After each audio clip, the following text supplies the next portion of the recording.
All these women saying they choose the bear, but I've never seen a man drown 5 kids because he had the baby blues. Roughly 75% of family annihilators are men. Conversely, roughly 75% of the victims of family violence and more than half of the victims of family annihilators are women and girls. Those are stats you can look up and confirm yourself. They came directly from the Department of Justice, by the way. Additionally, setting aside the fact that baby blues is an insanely offensive way to refer to postpartum depression, an actual medical condition. Andrea Yates, the woman that you're talking about, did not have postpartum depression.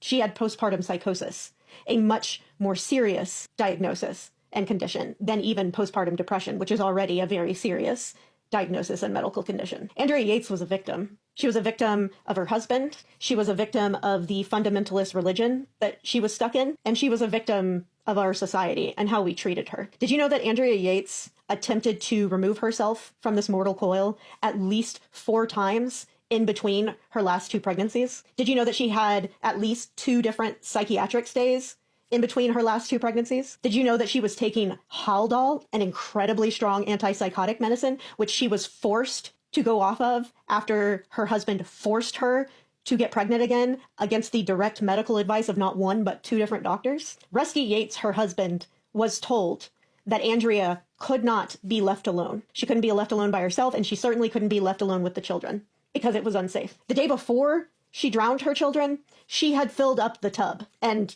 luckily someone came in and noticed. But Rusty didn't care because he thought she had been filling the tub to drown herself. And he was fine with his brood mare taking herself out, apparently. So the next day, whenever Rusty was going to work and he knew that his mother was not going to be there at the house to be with Andrea and the children so she wouldn't be left alone with them for an extra hour, rather than call in and say, hey, I'm going to be an hour late because I want to make sure that my wife and children are safe, he chose to leave Andrea at home while very, very ill with the children and no other adult supervision. And that's when she drowned all 5 kids. In the hour that her husband, who had his full mental faculties about him, had the ability to make smart, compassionate decisions and just chose not to, abandoned her with the children despite knowing she represented a very severe danger. He did that, by the way, because he thought she was only a danger to herself, and he was fine with her taking herself out. But the doctors had told him she was a risk to the children as well. He was fine with risking it. And then when Andrea was sent to a psych ward for the rest of her life, Rusty divorced her, remarried someone else, and began popping out babies again. Because ultimately, his wife and his children were fully fucking replaceable to him, because after all, they were just accessories. So I know the asshole that I started this video with, I know he's just rage baiting.